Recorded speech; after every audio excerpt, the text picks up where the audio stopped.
Bueno, betitzik egon da sistema bat, dala Marilen goraberak aprobetxatuz, ez da berako hemen kostaldean, hemen Kantabriko kostaldean, beti egon dira erdi arotik ona egon dira errotak, aprobetxatu dutenak, Mariak sorturiko urmailen gorabera, eta gaur egun ez eta baterako baduku bai Bretaña eta lan planta handi batzuk, han dago presa moduko bat egiten da, Maria gora datorrenien uhatea zabaltzen dira, urtegi bat betetzen da, beste kaldien etortzen danean bera datorrenean ura, orduan sortzen den urmaien desberdintasun hori, aprobetxatzen da argindarra sortzeko.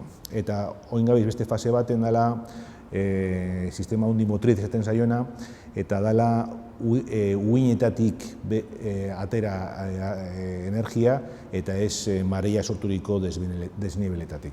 Bere garapen maila momentu honetan dago bere hastapenetan. Momentu honetan daude ikerkuntza lerro nagusi bi, bata da makineriekin zerikusia daukan guztia, hau da prototipoak eta hori guzti hori, momentu honetan kongreso guztietan eta azaltzen dira prototipo pilo bat eta uhinetatik energia ateratzeko modu pilo bat, eta gero prototipo hori behar dute nun testeatu itsasoen eta horretarako esaterako hemen daukagu Euskadiko kostan daukagu BIMEP izeneko instalazioak daudela pentsauta jendeak ekartzeko bere prototipo testeatzen horra.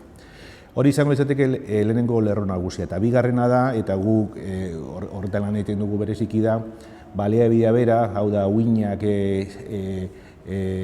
itsasoko urak zenbateko energia ekarriko dauen, oso garrantzitsua da jakitea eta gu gabiz ikusten hori aurre ikusten zenbateko energia ekarriko duten uhinek, ze berriztagarri guztien arazoa da aldizkakotasuna edo intermitentzia, eta da orain daukazu energia oin ez. Orduan zuk aurre ikusten baduzu hemendik ordu batzutara zenbateko ekarriko duzun, kontribuzio bat ari zara egiten energia honen kudeaketari.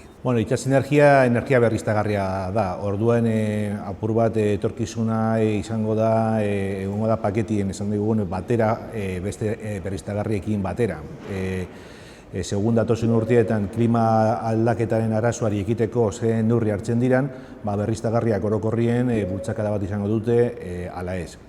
Eta gero berriztagarrien artean beste teknologia batzuk, ez darako energia eta eguzki energia teknologikoki askoz be karatuagoa daude momentu honetan. Orduan bultzakada ematen bazaio berriztagarriei orokorrien itsas energia beleuke lehenengo fase bat garapen teknologikoa aurrera eramateko. Eta orduan horren arabera izango da. Momentu honetan, inok ez daki zeintzuk izango dien petroleon presioa datozen urtietan, zelan ekingo zaion klima aldaketaren arazoari, eta horregatik horri inkonita asko daude, baina alanda guztiz esan beharra dago momentu honetan toki askotan interesa handia dagoela itsas energiaren gaitik, eta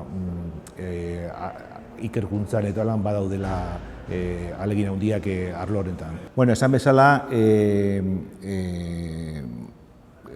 itsas energia bere hastapenetan dagoela eta makineria dagokionez, egongo dira prototipo batzuk edo diseinu batzuk egokituko zaizkionak hemengo baldintzei eta beste prototipo batzutan, beste egoera batzutan. Orduan bakarrik esan beharra dago momentu honetan daudela instalakuntza nagusi bi, ikerkuntza bultzatzeko arlo honetan, bata dela BIMEP, han Armintza Parien da gune bat testeatzeko prototipoak, ia zelan funtzionatzen duten baldintza realetan, eta beste batetik dauko Mutrikuko kaian, hor barruan daude 16 turbina, itsas energia aprobetxatzeko, eta 2013tik hona ari direla sartzen ja argindarra sarean.